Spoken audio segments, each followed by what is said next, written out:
Hello, this is Gary Schnitkey, and this is a 5-minute FarmDoc Daily dealing with back to normal, revised 2023 budgets with lower prices. We have seen commodity prices, corn and soybean prices, fall for fall delivery. For example, we've seen the Chicago Mercantile Exchange contract, the December 2023 contract, go from a level of $5.91 in February, when we set the projected price for crop insurance, down to $5 to $5.20. Similarly, we've seen the soybean contract, November contract, go from $13.76 in February, again where we set the projected price for crop insurance, and that is now trading at $12. Much of that reason for that decline is good weather in Brazil and fast planting in the United States, although we still have a good ways to go before we know what yields look like for 2023.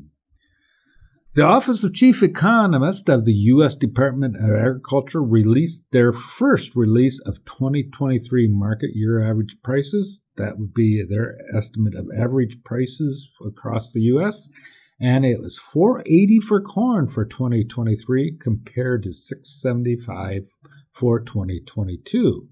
Soybean prices are projected at $12.10, down from $14.35. We revised our 2023 crop budgets as a result of these price declines, and we came up with, for Central Illinois, an operator and land return of $307 per acre. That is below the average cash rent for Central Illinois high productivity land of $363 per acre, or a $56 loss on cash rent. Farmland at the average cash rent. The last time we saw losses was in 2014 and 2015. Now, $5 corn prices and $12.50 soybean prices causes loss. So, in some sense, we're back to normal. We're back to the 2014 through 2019 period after the high returns of 2021 and 2022. We do not expect that to cause much stress in 2023 because we've seen financial buildup on farms, but it does cause us to think about what we need to do for 2024 production. Coming into August, if we see prices below $5 for corn and $12.50 for soybeans, we have to begin to think about making serious adjustments, and in particular to cash rent. On the other hand, if we see prices in the $5 to $6 range for corn and $12.50 to $13.50, we'll be okay. That could happen if we have any yield shortfalls across the United States.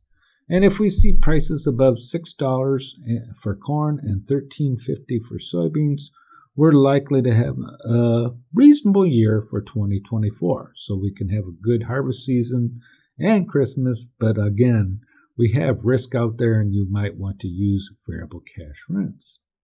You can read more about this in the FarmDoc Daily listed in the video description.